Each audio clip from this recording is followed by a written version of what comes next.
Are you ready to rock? I said, are you ready to rock? Just kidding, I'm gonna restart.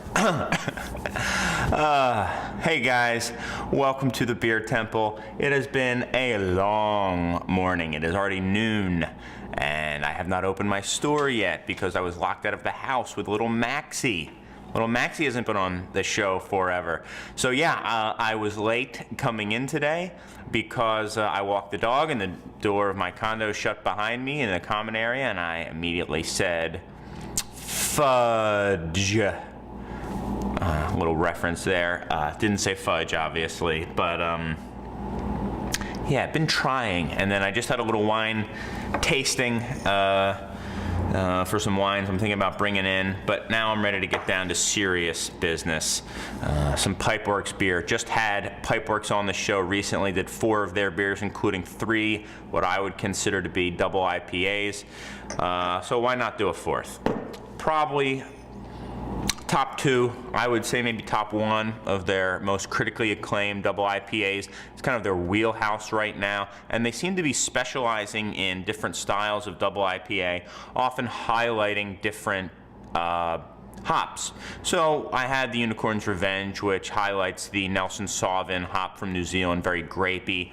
They also have a beer called Something Hoppy, This Way Comes, that highlights the Sriracha Ace, a lot of kind of that lemongrass thing going on. And they have others, but the Galaxy Unicorn we had on is the Galaxy hop, but here we have the Citra Ninja, and you guys know how I feel about Citra. I love Citra. I think everybody, or most people who are kind of hop heads like Citra. It is very much the hop of the moment, and nothing wrong with that. So I would imagine, so this beer is kind of like many of their beers, brewed somewhat, well, irregularly. They do bring it back, but it isn't like there's a set time, like every, April, Citra Ninja comes out. I don't think it's like that, and I think that's mainly because some of these smaller guys have to wait until these hops become available to them. A lot of people need Citra or want Citra, and not everyone can get it. There is a lack of supply. Now that will be changing as more people start growing or planting Citra, more hop growers, but it takes a year or 2 for these hop binds to get up to full whatever. So I'm gonna pause this for a moment. It's noon, I gotta let someone in. I'll be right back. Anyway, I'll finish it as I just let someone into the store. He's perusing and probably critiquing my critique. Anyway, so I was saying, so Citra is very much in demand, and it takes several years for hop fields or a specific hop vine to get up to full production. So even if there's a demand this year and they start planting more, it's not going to be ready for 2 years at full production. So right now, these guys, I would imagine, they have a hop contract at Pipeworks, but not all hop contracts are created equal. So I would think Sierra Nevada, who puts a lot of Citra in their torpedo, they're not worrying about not getting Citra. They're going to get their Citra. It's little guys like this that have to wait for the Citra to come around so they can then make their beer. So that, I believe, and I don't know this for sure, is why, they just have to make it when the hops become available. And that's why, if they get a whole bunch of Nelson Sauvin, then they'll throw out some Unicorn's Revenge. I'll try, I can't see any other way. I know they have guarantees, but not all guarantees are created equal. So anyway, this is Citra Ninja. Big, let's see what it says. Does it say absolutely loaded? Citra hops, Imperial, 9.5%. So, kind of par for the course for the Pipeworks double IPAs. I'm gonna warm it up just a hint to let all that stuff let it warm up so I can really kind of get the flavors. When a beer is too cold, it'll often numb your tongue and you won't be able to taste it. I've mentioned that on the show before. And that is why some of these big macros always want you to, the coldest, most refreshing beer there is. They want it as cold as possible so you don't taste it. And that's just the truth. Your beer, when it warms up, the last sip shouldn't taste like crap. That's, when you have a Budweiser or something like that, and the last sip it's kind of hard to put down, it's because you're actually tasting the beer. If the beer tastes good, it shouldn't really matter if it's at room temp and you can actually taste it. It still should taste fine. So let me warm this up. I can already smell it, I'll tell you that. It's got a really orange golden color to it. You know, a little bit hazy, certainly unfiltered as all their stuff is, but pretty clear at the same time. Nice little white head.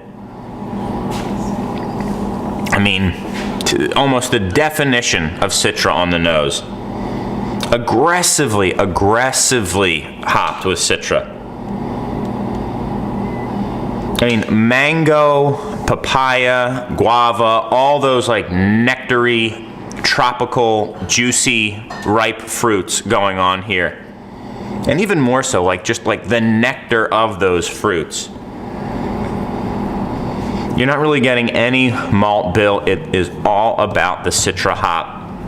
And it smells delicious. I mean, absolutely delicious. It reminds me very much of kind of those galactic double daisies and, you know, a zombie dust at the same time.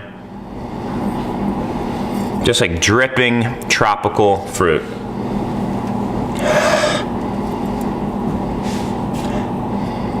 Yeah, mango papaya thing. Let's see what it tastes.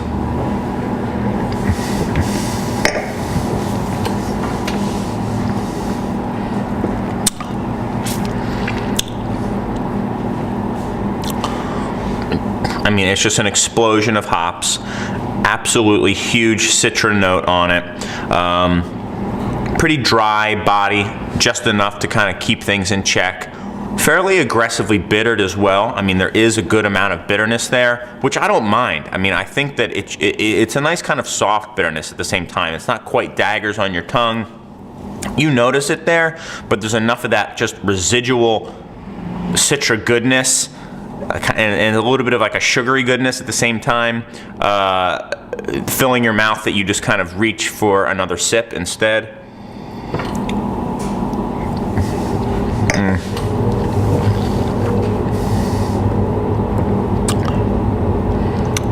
Yeah, I mean, it's not a completely bone dry body. There is some sweetness there is some softness to the mouthfeel. It is aggressively bittered. I mean, I'd be curious to know what the IBU are here. I wouldn't be surprised if it was, you know, 80 or higher.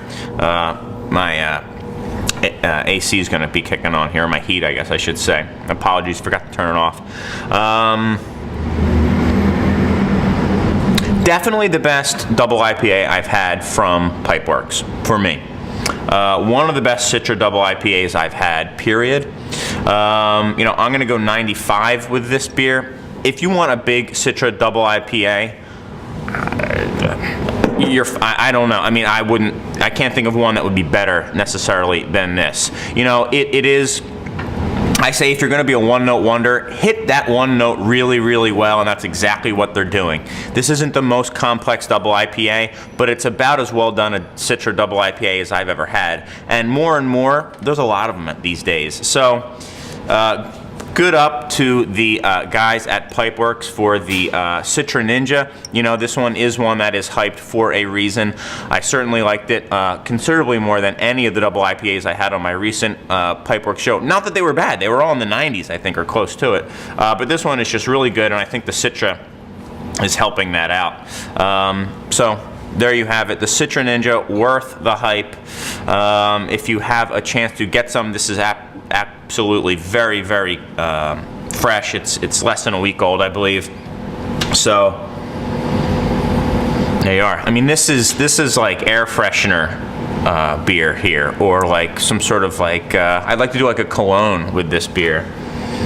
Although you just attract other like neck-beard like beer geeks. So if you want to attract neck-bearded beer geeks, maybe you should just splash some of this on your neck. That's it, guys. I got to open my store late already, and let me know what you think of the show. Leave comments. Thanks as always, and until next time, you know, I've got some great beer to drink, and hopefully you do too.